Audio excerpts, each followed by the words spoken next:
Yes. So this is now the sixth part of Horror Nights history covering Islands of Fear, Halloween Horror Nights 12 from 2002, which was the first year that Islands of Adventure transformed into a twisted shadow of itself. Where was that belch when I needed it before? Yes, I had just been talking about rude noises approximating the sound of gaseous emissions that come from the human body in one or another of the orifices, which was part of the ambience and, dare I say, charm of Treeks and Foons, which had been located where normally you'd be in Toon Lagoon. So that's what that madness was. Anyway, after that, the next island of adventure is Jurassic Park, commemorating Steven Spielberg's classic films based on the late Michael Crichton's classic novels of high adventure and cloned dinosaurs on an island somewhere off the coast of Central America, where Sir Richard Attenborough, or actually a character he was playing, but had created a theme park with real dinosaurs that kind of didn't. Well, you know, it's like Malcolm, the chaos theoretician, yes, played by Jeff Goldblum, realized that things would go wrong, and they did. Yeah. And so that happened, and they managed to procreate, even though they're all females, because lesbian dinosaurs rock, and managed to make babies anyway. And then we had velociraptors going nuts, and the kids were caught in the tree, and it was like, you know, it was sort of like that Jumperoo over at Gatorland, only with people and velociraptors instead of gators. But it was a terrific classic movie, awesome film. We love it, and it's been made into an awesome theme park attraction, a river ride. That's one of the mainstays of Islands of Adventure. Well, how do we twist scary dinosaurs into something even scarier? Well, Jurassic Park became JP, which stands for Jurassic Park, Extinction. But it ain't the dinosaurs that are gonna be extinct this time. It's you humanoids instead, yeah, little Cro-Magnon bitches. You're gonna be eaten. Yup. And going through the jungles where there are lots of shrubbery, lots of bushes, and lots of places for something to jump out at you. And they did. Out jumping out at you were dinosaurs, velociraptors, and weird, freaky things that weren't quite dinosaurs and weren't quite human beings, but were somewhere in between, because a mad scientist and someone named Chris will be mad at me for getting his name off the top of my head, but I think it was Burton, Dr. Burton or something, had put together, was it Charles Burton? I forget. He'll, if he sees this video, I'll be hearing about it later. But this mad scientist was splicing dinosaur and human DNAs, and thus creating the dinosaur-human hybrid freaks who are lurking around the JP Extinction Island of Fear. Yeah. So they're out there as well. It was fun. Yes. Then, if you survived and managed to make it out of Jurassic Park, well, where today there's a Harry Potter Wizarding World, there used to be a place called the Lost Continent, which at that time included a whole medieval area where you had dueling dragons and the little unicorn, flying unicorn, and another little outside full-service bar. I miss those full-service bars. And then the Enchanted Oak Tavern, where you could get, you know, drinks and And then of course there was the dueling dragons, and you go through this little fantasy village with all kinds of neat merchandises, and then you would go on into the more mythological part where you have the Odyssey restaurant, well, no, the Mythos restaurant, which always reminds me of Cthulhu. Mythos, and then across the street from that is Poseidon's Fury, where the great Dustanon once his trident. No, sorry, not Dustanon, Darkanon. Well, actually, back then it wasn't even Darkanon. It was Poseidon versus Zeus, and Poseidon was the bad guy. Yeah, they changed that up quite a bit over the years. And then, of course, there was the Sinbad show. I don't even know if that's still there. I hope it is. All of that was there, so you could go through myth and legend, Arabian nightmares, and all of that during the day when it was safe. But at night, this became the Island of Evil Souls. A strange, twisted, dark fantasy ruled over by the demonic nightmare, the personification of your darkest dreams.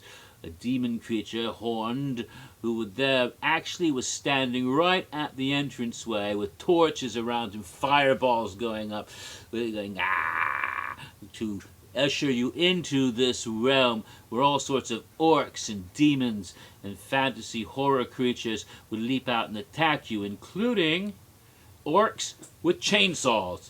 Because you have to have a CDT at Halloween Horror Nights, even if you're in Islands of Adventure.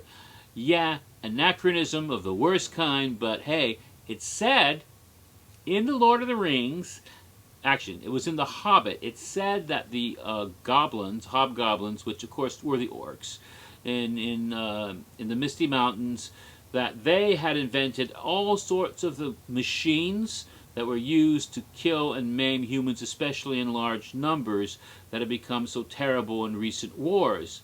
You know, when I read that as a little boy, I thought, geez, is Tolkien saying they made tanks and machine guns and shit? They didn't use them in there, but maybe he's saying that today, all this stuff was originally created by orcs, and we have it today, and we just think Nazi scientists built them, or maybe the Nazi scientists were orcs. Is that what he was trying to say? I don't know.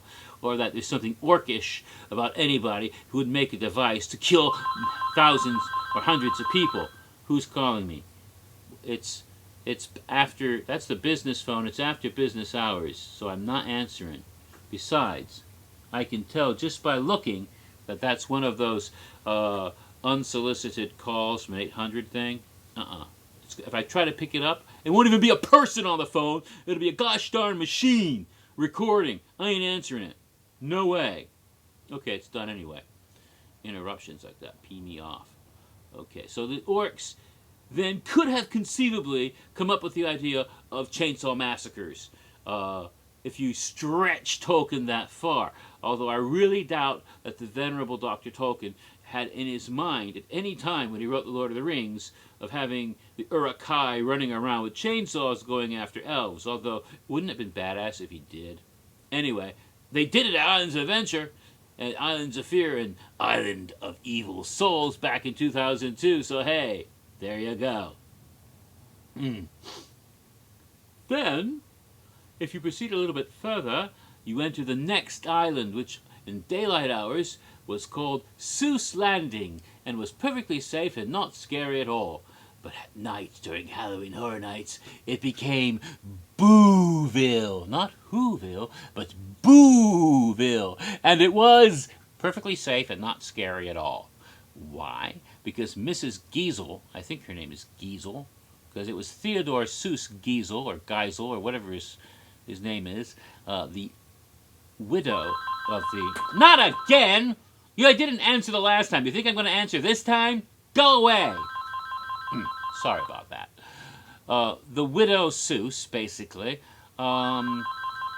wishing to preserve the dignity and childlike delight of her late husband's classic children's literature, refused to allow any Halloween shenanigans going on in that Seuss area of the park. No. There shall be no scary monsters in the Seuss Landing. Because we don't want to scare the children. You know, I could point out 2 or 3 Dr. Seuss books that scared the crap out of me when I was a little kid. The Grinch, yeah, but even more the Lorax. All that stuff about the Onceler up in his thing, and you saw the green hands and the red eyes, and you couldn't even see what the Onceler looked like. You just saw these eyes and hands looking down at you out of his lurkum. And I thought, I don't know what a Onceler is, but I wouldn't want to meet one in the dark. It freaked me out. You know, I'm like, what, 8 years old? Maybe 7, 8 years old when the Lorax came out. And before that, when I was even younger, I found a Dr. Seuss book that had 2 or 3 different stories in it. And one of the stories was called The Pale Green Pants with Nobody Inside Them. Now you go and read that and tell me if any little kid, any little 5, 6-year-old kid who reads that will not freaking have nightmares for a week. That's frickin' scary shit that Dr. Seuss. I don't know what he was on at the time when he wrote those, but he wrote some scary ass crap. And so you're going to tell me, oh no, we mustn't scare the children. My husband would never want that. Yeah, Bartholomew Cubbins, they're going to cut your head off. They keep trying to cut his head off, but they have to wait until he takes his hat off, and it doesn't take off because another hat's under it. But they're getting ready. The big frickin' executioner looks like, somebody out of Thunderdome with the hood, the big beefy man, with a huge axe. I mean, Kitty's imagination is already seeing tendons and blood spurting. I'm telling you, Seuss was scary. Disney was scary. Any classic children's literature has scary stuff in it because they know the kids love that. If you make it all pure and wholesome and I'm not scary at all, then you have frickin' Strawberry Shortcake or My Little Pony, and that is just bowdlerized crap, and it never lasts, okay? The classic stuff that stays, that has the scary shit in it. Remember that. Go read Bruno Bettenheim, okay? And we'll see what he has to say about fairy tales, and you'll understand that when I'm speaking the truth, this is something that they have discovered in literature studies and shit. So they know that, and that jerk Baudelaire back in England who took those and made them fancy. Ugh, those are crap. Don't do that. No Baudelaireizing. You need to have the scary part to make the story mean something to the human soul. Okay. So Mrs. Seuss, good intention, but she missed the point. So you walk through Boo-Ville, there was nothing there. It was just Seuss Landing with the lights turned down. Maybe a little bit of fog. In later years, they would try to make it at least a little scary by having a certain character lurking.